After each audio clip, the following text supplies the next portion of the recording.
Hallo daar en baie welkom by die laaste hoofstuk van ons studie met die boek Hebreërs. Wat 'n wonderlike reis was hierdie afgelope 12 weke nie gewees nie. En vandag by hoofstuk 13 kry ons die hoogtepunt en 'n opsomming van hierdie merkwaardige brief. Hierdie brief van die skrywer wat ons van die begin af geleer ken het as die onbekende. Soos daar gesê was, net God weet wie hy was. Hierdie brief vol beelde, vol aanmoediging met hierdie een baie belangrike punt, fokus op Jesus. Jesus die groter as. Verlede week het ons gesien dat die skrywer vir ons kom herinner dat daar 'n skare, 'n wolk getuies is. 'n skare getuies is, 'n magdom mense is. Wat soos Hebreërs 11 vertel het van wie hulle is en hy op daai stadium gesê het, maar dit ontbreek my om nog van julle van soveel ander te vertel, maar wat daar is om ons aan te moedig, om hulle aansporing te hoor. Dat ons 'n Here het wie ons aanmoedig, maar ook tig en dissiplineer en vorm tot ons beswil. Want hy's 'n Vader, hy's nie net 'n afrigter nie, hy's persoonlik betrokke, hy's 'n Vader en hy wil ons dissiplineer, hy wil ons vorentoe neem, hy wil ons vorm vir ons beswil en daarom, daai plekke van tig, van ongemak, van vorming, is daarom ons slap hande en ons lam knie sterk te maak, sodat ons die reguit pad kan loop, agter hom aan, die oog gefestig op Jesus. Ons het geleer en gesien hoe die Hebreërskrywer ons herinner dat jy moenie terugdeins nie. Jy moenie opgee nie, jy moenie soos Esau maak en vanweë jou luste bereid wees om jou geboortereg weg te gee nie, want as dit eers weg is, dan kry jy dit nie terug nie. Nee, volhard. Want ons is nie deel van die groep wat by Sinaï berg gekom het en 'n wet gehoor het nie. Nee, ons het by Sion gekom, die berg van die lam, van die oorwinning. Sion, die plek van die fees wat aangekondig word, die groot oorwinning wat gebeur, die nuwe Jerusalem wat kom. Openbaring 14, Openbaring 19, Openbaring 21, wat ook daar so van toepassing was. En in hierdie groot fokus om die lesers, die mense wat deel was van daai gemeenskap, maar ook vir jou en my te help om aangemoedig te word, om hulle te bemoedig, het hy die hele tyd gesê, maar hou die oog op Jesus. En so eindig hy ook hierdie brief, met die oog op Jesus, want God is 'n verterende vuur, om daardeur te kom sê, hou met hom rekening, so daarom juis, hou jou oog op Jesus. Kom ons bid dat die Here ook in hierdie laaste hoofstuk vir jou en my kom ontmoet, en mag dit so wees dat ons aan die woord in ons lewe ook hoor, juis in hierdie baie spesiale tyd van die jaar ook. Dankie Here Jesus vir hierdie ontsettende mooi dag, hierdie baie spesiale oomblik in ons lewe, hierdie Godgewilde geskenk wat nie toevallig is nie, maar eerder 'n toeval van lig in my lewe. Mag U lig so skyn in die duisternis van ons harte, as daar donker kolle is, dat dit na die lig kan kom, dat dit gesond kan word, ja, dat ons al hoe meer gevorm word, na Jesus toe, dat dit juist die beste plek vir ons is. So kom Here ook in die dag van ons wil bid, soos wat Johannes ook vir ons geleer het dan 3:30, hy moet meer word en ek minder, kom vul ons met meer van U, en minder van myself, want dis vir my beswil, is die plek van vrede en vreugde. Wees asseblief aan die woord, ek bid dit in Jesus se naam. Amen. Die opskrif hier in ons notas, die Christelike lewenswandel, vers 1, as broers moet julle mekaar altyd lief hê. Nou ons het gesien aan die einde van hoofstuk 12 het hy begin beweeg na daai leef in vrede met mekaar, en daai die belangrike liefde vir God, wat sigbaar word in liefde vir mekaar, en natuurlik 'n heilige lewe, want dis wat geloof is, nê. Geloof is om te glo en te doen. Jakobus sê mos, jy kan dit nie skei nie. Wys my geloof uit jou dade, sal hy sê. Want dit is die belangrikste waar geloof sigbaar word. So julle moet mekaar altyd lief hê, die Griekse woord daar herinner ons aan 'n broederlike liefde, dis waar ons die woord Philadelphia ook vandaan kry. Julle moet mekaar altyd lief hê. En hierdie belangrike van mekaar lief hê, behalwe dat dit Matteus 22 se tweede deel van die 10 gebooie ook is, ander liefde soos jouself, is deel van Hebreërs 10 se om na mekaar om te sien, om mekaar aan te spoor. Dis ook deel van Jesus se woorde daar op baie donker donderdag, wanneer hy 'n nuwe mandaat neersit en vir hulle sê, maar julle moet mekaar lief hê soos ek julle lief het. Johannes 13, 34, 35. Moenie nalat om gasvry te wees nie. So die liefde vir mekaar is 'n tweede deel, en dis so 'n belangrike deel van die eerste kerk, en is ook nou deel van elke gemeente, is hierdie belangrike woord philoxenos. En letterlik in die Grieks philoxenos beteken liefde vir die vreemdeling. Is om die ander in te nooi, is om ander te verwag. Hierdie baie belangrike beginsel van gasvryheid het gemaak dat mense van verskillende kulture en agtergronde, van verskillende gelowe, wat Jesus aanneem as Here, dit alles kan laat gaan en instap in hierdie pragtige familie van verskeidenheid, die verskeidenheid van die Vader se mense, wat ons ook hier sien, en as die Here wil, ons in Handelinge ook so mooi kan sien afspeel, wanneer ons later daarby stilstaan. Moenie nalat om gasvry te wees nie, want deur gasvry te wees, het sommige mense, sonder dat hulle geweet het, engele as gaste gehuisves. Nou weet jy, die Hebreërskrywer skryf vir 'n klomp Joodse gelowiges. Meeste van hulle is Joods, en ander het 'n baie goeie kennis van die Joodse agtergrond gehad. En as hulle hierdie sou hoor, sou hulle natuurlik dink aan Abraham wat, as dit ware, en jy kan die notas ook gaan kyk, vreemdelinge gehuisves het. Vers 3, dink aan die gevangenes, asof julle self ook gevangenes is, en aan die wat mishandel word, asof julle self ook mishandel word. Jy gaan sien in Matteus 25, hoe belangrik Jesus hierdie omgee vir ander, hierdie besoek van mense in die tronk, hierdie omgee vir die weeskinders en die wese, vir die vreemdelinge. So die Hebreërskrywer herinner ons net alles aan die woorde van Jesus, met die fokus op Jesus. En hierdie omgee vir mense in die gevangenis is natuurlik ook vir mense wat onregverdig behandel is, nee, mense wie se regte weggeneem is. En ons sien die eerste kerk, hulle het vir die gevangenes gaan kuier. Hulle was daar, hulle het deelgeneem. Hulle het water gaan gee vir die wat dors is. Vir hulle wat mishandel word, om asof jy self mishandel is. En dis die naaste liefde van Matteus 22 vers 35 tot 37. Om vir iemand anders lief te hê asof hulle jy is. Dis die konsep daarachter. En dan die interessante. So ons het geloof, en ons het liefde vir God, ons het liefde vir die naaste, ons het vrede lewe met ander, ons het 'n heilige lewe toegewy aan die Here, ons het hierdie liefde vir mekaar, ons het hierdie liefde vir vreemdelinge, en dan die baie interessante volgende waardevolle konsep wat die Hebreërskrywer neersit, wat ek en jy net opnuut net weer die erns daarvan moet aangryp, is vers 4, hoor net mooi, die huwelik moet deur almal eerbaar gehou word. Van alles wat die Hebreërskrywer sou kon skryf oor in die geloofslewe, sit hy die huwelik neer. In die ou formulier sou dit gesê het, die huwelik is die hoeksteen vir 'n stabiele samelewing. Maar die huwelik, sê Efesiërs 5, is 'n afdruk van ons verhouding met Jesus as kerk en Christus as bruid en bruidegom. Daarom die bitterbelangrike van hoe die Christelike huwelik lyk binne in 'n wêreld waar die huwelik net nie geëer was nie erken is nie. Word gesê, maar die huwelik moet deur almal, en hierdie is nou natuurlik 'n verwysing veral na die geloofsgemeenskap, eerbaar gehou word. Eerbaar gehou word. As die huwelike afdruk is van ons verhouding met die Here, moet ons juis ons huwelike so mooi oppas. Openbaring 19 wat praat van 'n huweliksbevestiging van die bruidegom en sy bruid.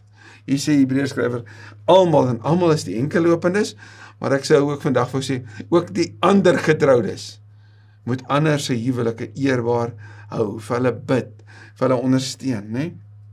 Dis die belangrike van die huwelik, ook in die eerste gelowiges se samelewing, in daai antieke samelewing, hoeveel te meer nie ook vir vandag nie. Wees in julle huwelikslewe getrou aan mekaar. Spreuke 3 vers 3 tot 5 sê, moenie dat liefde en trou by jou ontbreek nie. Leef daarmee saam, maak 'n deel van jou lewe. Dis die woorde wat elke paartjie by huweliksbevestiging aan mekaar beloof. Liefde en trou. In Korintiërs 7 sal Paulus sê, elke man moet sy eie vrou hê en elke vrou haar eie man. Daai verwys na eksklusiwiteit. En dan die Hebreërskrywer om eerbaar gehou te word. Wees getrou aan mekaar, want ontuchtiges en egbrekers sal onder die oordeel van God kom. Hosea 4 vers 11, en daai baie intense liefdesboek, lees ons van hierdie profeet wat deur die Here gestuur word, om 'n straatvrou te gaan lief hê, en dan om 'n liefdesverhouding met haar aan te knoop, as dit waarom sy hart weer vir haar te gee, nadat sy hom so te nagekom het. Sien ons in 4 vers 11, die diep wonde wat ontrouheid bring, die diep seer wat dit bring. En die Here se wil is vir ons bes, hy wil ons daarvan beskerm en daarom wees getrou aan mekaar. Vers 5, hou julle lewe vry van geldgierigheid.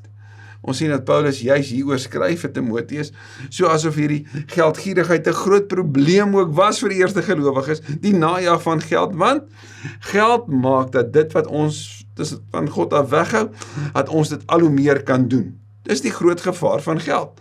So wat ook al sonde dit is wat jou van die Here af weghou, jou swakpunt as jy wil, sit geld daarby en dit maksimeer net soveel meer. Dis die gevaar juis daarvan. In 1 Timoteus 6 sal Paulus sê, hou jou weg ook van geldgierigheid. Hy praat van vers 6 tot 8, want geld is die wortel van kwaad, nie die liefde van geld, as die wortel van alle kwaad. Wees tevrede met wat jy het.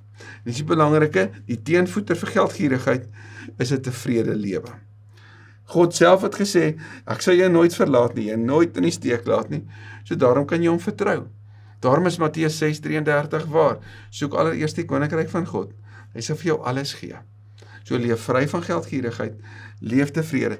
Sien jy hoe hierdie beskrywing van hierdie nuwe gemeenskap van gelowiges, hoe belangrik dit is vir die gelowiges om te weet, nie net glo ons nie net deel ons in die samekomste nie, ons leef ook anders.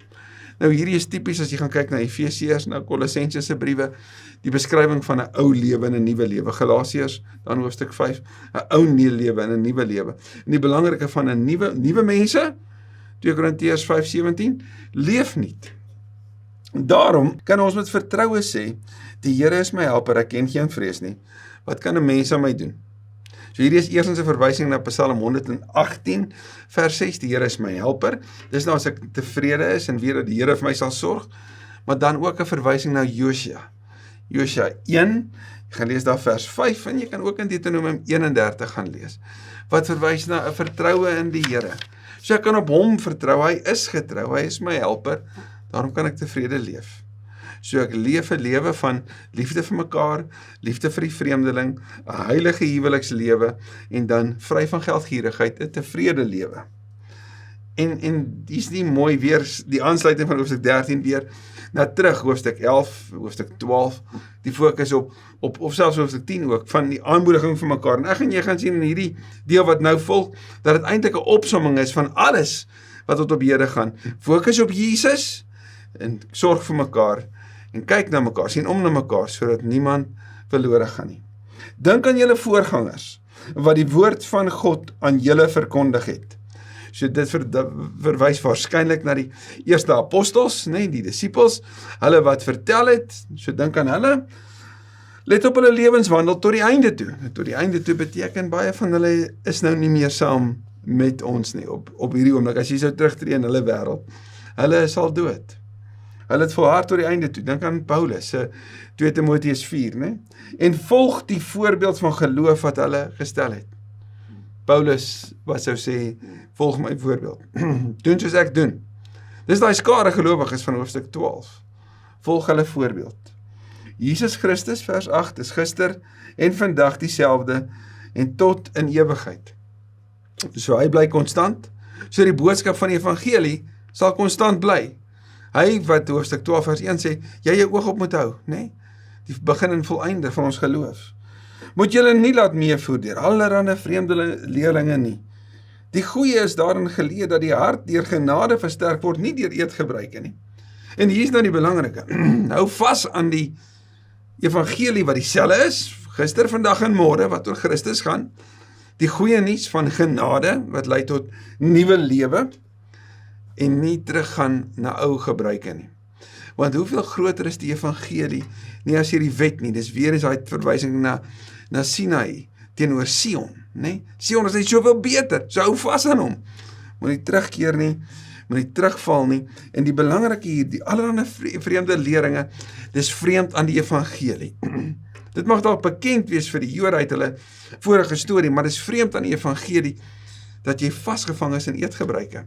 Ek en jy gaan in Handelinge 10 en Handelinge 11 sien, hoe Petrus juis beleef, hoe die Here sy oë oopmaak, vir die evangelie, wat almal insluit, wat vry is van hierdie wette, en eintlik by Philoxenos inkom, die liefde vir die vreemdeling, die liefde vir die gans andere, Die belangrike daarvan is God se hart ook. So die Hebreërskrywer sê ook, fokus op dit. Die wat hulle aan hierdie gebruike gehou het, het niks daarbey gebaat nie. Dit het hulle niks gebring nie. So hoekom sal jy teruggaan na iets, hoekom sal jy laat vas aan iets, wat jou niks gaan help nie? Dit is so belangrik vir jou en my, ook in vandag se wêreld om hierdie te lees, nie waar nie? Want mense is ook vandag geneig, om te wil terugkeer na Hebreëse wortels, hulle praat van die Hebraic roots, terug te keer na die wette toe, terug te keer na, jy moet dit en dit en dit doen. Terwyl God se mense, die mense van die kruis, is die mense wat vry is, wat verstaan dat, daar het ons heen gewys net op ons het 'n redder nodig, ons kan dit nie self doen nie. So hoekom wil jy terugkeer na om het op jou eie te probeer doen, want jy kan dit nie doen nie. Jy het 'n redder in Christus. Vers 10, ons het 'n altaar, waarvan die wat nog die offerdiens volgens die ou orde verrig, nie die reg het om dit te eet nie. Die een grootste fees per jaar was die Paasfees, die versoeningsfees. En die grootste voorreg vir die hoëpriesters was om te kan deel in die maaltyd van die vleis wat geoffer was. Dit was die grootste fees. Nou word daar gesê, as jy vasgehou het in daai, maar jy glo nie in die hoëpriester wat homself gegee het, soos wat Hebreërs vir ons dit keer op keer al beskryf het nie, dan kan jy nie deel in die maaltyd van die lam nie. Dink net mooi aan Openbaring se beskrywing. Nee, die maaltyd van die lam, die fees van die lam, jy kan nie hierin deel nie. En hoe hartseer moet dit nie wees nie? As jy die grootste maaltyd van alle tye, Openbaring 3:20 praat ietsie daarvan, as jy daarop uitmis, nee. Die bloed van die offerdiere, en dit het ons nou al in die vorige dele van hoofstuk van Hebreërs gesien, word deur die hoëpriester in die heiligdom ingebring vir die sonde, maar hulle liggame word buitekant die laar verbrand. Dis nou hierdie offerdiere. En nou met hierdie beskrywing van die bloed wat jou inneem in die allerheiligste in, van 'n dier wat buitekant verbrand is, verwys of wys die Hebreërskrywer ons net weer terug op Jesus. Daarom het Jesus ook buitekant die stadspoort gelei op Golgotha, om die volk deur sy eie bloed vir hulle sondig te reinig. En kan jy sien, as jy Jesus teenoor offerdiere plaas, die soveel groter as, dat die Hebreërskrywer net weer sy lesers opnuut terug, nou onthou wat hy betaal het, en onthou aan wie jy kan behoort. Laat ons dan nou uitgaan na hom toe buitekant die laar, en die smaad dra wat hy gedra het. Nou hoofstuk 12 het hierdie ingelei, nee, hou hom voor oë, dan gaan julle nie moeg word en uitsak nie. So Christus het uitgegaan, in ons plek die prys betaal, hy het die smaad gedra, as ons agter hom aanstap, kom ons gaan stap uit. Kom ons gaan uit, en is daar dalk hierin 'n verwysing na Handelinge 1:8, om sy getuies te wees in Jerusalem, Judea, Samaria, tot in die uithoeke van die wêreld, om uit te gaan? Ek weet nie, maar wat ek wel weet is, wat daar hier gesê word is, volg Jesus se voorbeeld na. Volg in sy voetspore. En as hy die smaad gedra het, as jy agter hom aanstap, gaan jy dit beleef. Jesus het gesê, wie hom volg, moet sy eie kruis neem. Nee, jy moet jou kruis opvat, en jy moet hom volg. Jy moet agter hom aanstap. Maar Hebreërs 2 en Hebreërs 4 sê, daarom is hy 'n leidsman, 'n Messias, wat medelei het, en wat jou gaan help, en saam met jou gaan stap. Sodat ons uitgaan, met die oog op Jesus, want ons het in hierdie wêreld geen vaste verblyfplek nie. Ons is op soek na die toekomstige, na hierdie nuwe Jerusalem, terwille van die vreugde wat vir hom in die vooruitsig was, het hy die skande verduur. Laat ons dan onophoudelik deur Jesus aan God 'n offer van lof bring, die lof wat aan hom gebring word deur die lippe wat sy naam bely. En as jy kans het, gaan lees asseblief Kolossense 3 vers 12 tot 17 se beskrywing ook hiervan. Hierdie lofoffer wat ons aan God moet bring, so teenoor die offers van die offerdiere, is dit wat gebring moet word, is 'n lof van offer wat uit jou hart uitkom. So dis verhoudingstaal, dis liefdestaal. En dis die offer wat vir God aanneemlik is. Lof is die offer. Gewyde harte is die offer. Nie die brand van diere en die bring net van offers waarvan of jy apaties kan staan, net om te sê ek het dit gedoen nie, maar 'n hart van toewyding. En die Here sal dit nie geringskat nie. Moenie nalat om goed te doen en mededeelsaam te wees nie. Weereens liefde vir die Here, liefde vir ander. Want dit is die offers wat vir God aanneemlik is. So lof en om goed te dink, goed te doen, is die offers wat aanneemlik is. Julle voorgangers hou wag oor julle lewe en moet aan God rekenskap gee. En dis natuurlik die verstaan wat ons gesien het van die eerste apostels. Jy sien dit veral by Paulus, wat sê maar, hy vat eienaarskap, hy vat verantwoordelikheid vir die aan wie hy die evangelie toevertrou het, vir hulle lewe, vir hulle voorbeeld. So daarom die voorgangers, dit herinner my sommer aan hoofstuk 11 en hoofstuk 12 van Hebreërs. Wees gehoorsaam en onderdanig aan hulle, so weer eens volg hulle voorbeeld. Want dan sal hulle werk met vreugde kan doen en nie kla nie. So dis die wat nog lewe, wat voorgegaan het, nee. Anders het dit vir julle geen nut nie. So wees gehoorsaam volgens God se wil. So luister na hulle. En hierdie woord onderdanig is die woord weer eens wat ons herinner aan, weet is hypotasso, om ondergeskik te wees, om ander eerste te stel. As jy Efesiërs 5 gaan lees, gaan jy sien, hy pas dit toe op die huwelik, hy pas dit toe by die huis, hy pas dit toe met slawe en eienaars, daar in hoofstuk 6. So wees gehoorsaam, leef daai voorbeeld wat hulle ook vir julle gestel het. Hou aan om vir ons te bid. En hier kry ons die idee, dat dit moontlik is, dat onthou jy in 2 Timoteus 4, het Paulus vir Timoteus sê, kom asseblief na my toe daar in Rome, en dan weet ons dat Paulus is daarna, het hy sy lewe gegee vir Christus, en het hy gesterf. En daarna kom Nero tot 'n val, wil hy sterf. So dit lyk tussen, na Paulus en Nero se dood, asof daar nou 'n volgende fase is, en asof dit is wat nou hier gebeur, dat die Hebreërskrywer moontlik in die tronk is, en baie moontlik in Rome, baie moontlik in Italië, en dat wie naby of by hom is Timoteus, wat vir Paulus gaan kuier het. Onthou jy daar in 2 Timoteus 4? So hou aan om vir ons te bid, want ons is daarvan oortuig dat ons gewete skoon is, omdat ons in elke opsig probeer doen wat reg is. So ons voorbeeld, die skrywer kom doen wat Paulus gedoen het, hy sê ons voorbeeld, en die woord ons praat weer van 'n gemeenskap van gelowiges. Veral dring ek daarby julle daarop aan, om te bid dat God my gou na julle toe sal laat terugkom. So is die skrywer dalk in die tronk, ons het nie meer gegewens as hierdie nie. En dan is eerstens hierdie seëngebed, en hierdie is van die mooiste woorde.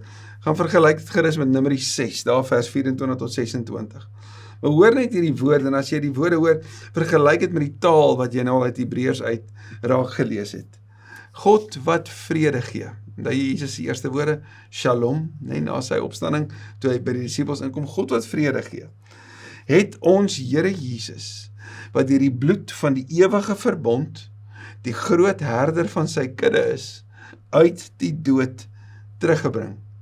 Die goeie herder wat sy lewe aflê, Johannes 10. Mag die God julle toerus met alles wat goed is.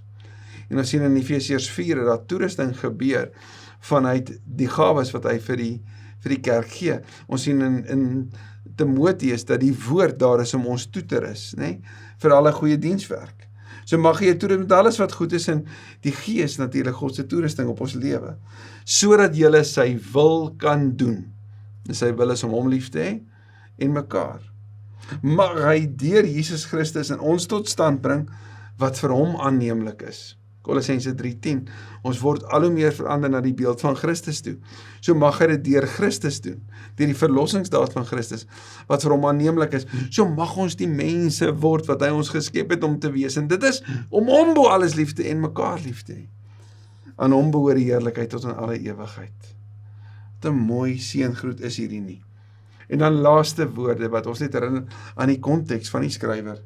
Broers, dis my dringende versoek. Julle moet geduldig na hierdie woorde luister. Nou aanvanklik is hierdie brief nie opgedeel gewees in verse en in hoofstukke of die woorde wat ons in Afrikaans baie keer gebruik, perikope nie. Dis een aanhoudende brief wat afgelewer is deur iemand wat dit sou voordra en sou lees. En hoor die woorde, julle moet asseblief geduldig hierna luister. So julle moet dit hoor. Dis veral vir hierdie Joodse gelowiges. Hoor die dringendheid daarvan. Hoor die woorde waarmee ek julle bemoedig het, natuurlik die doel van die brief, nie? Al het ek dit net kortliks aan julle geskrywe. En neem my notas, het ek so smiley face gemaak, want as hy sê dit is kortliks, wil ek nie weet wat sal dit wees wanneer hy dit bondig sou beskryf nie.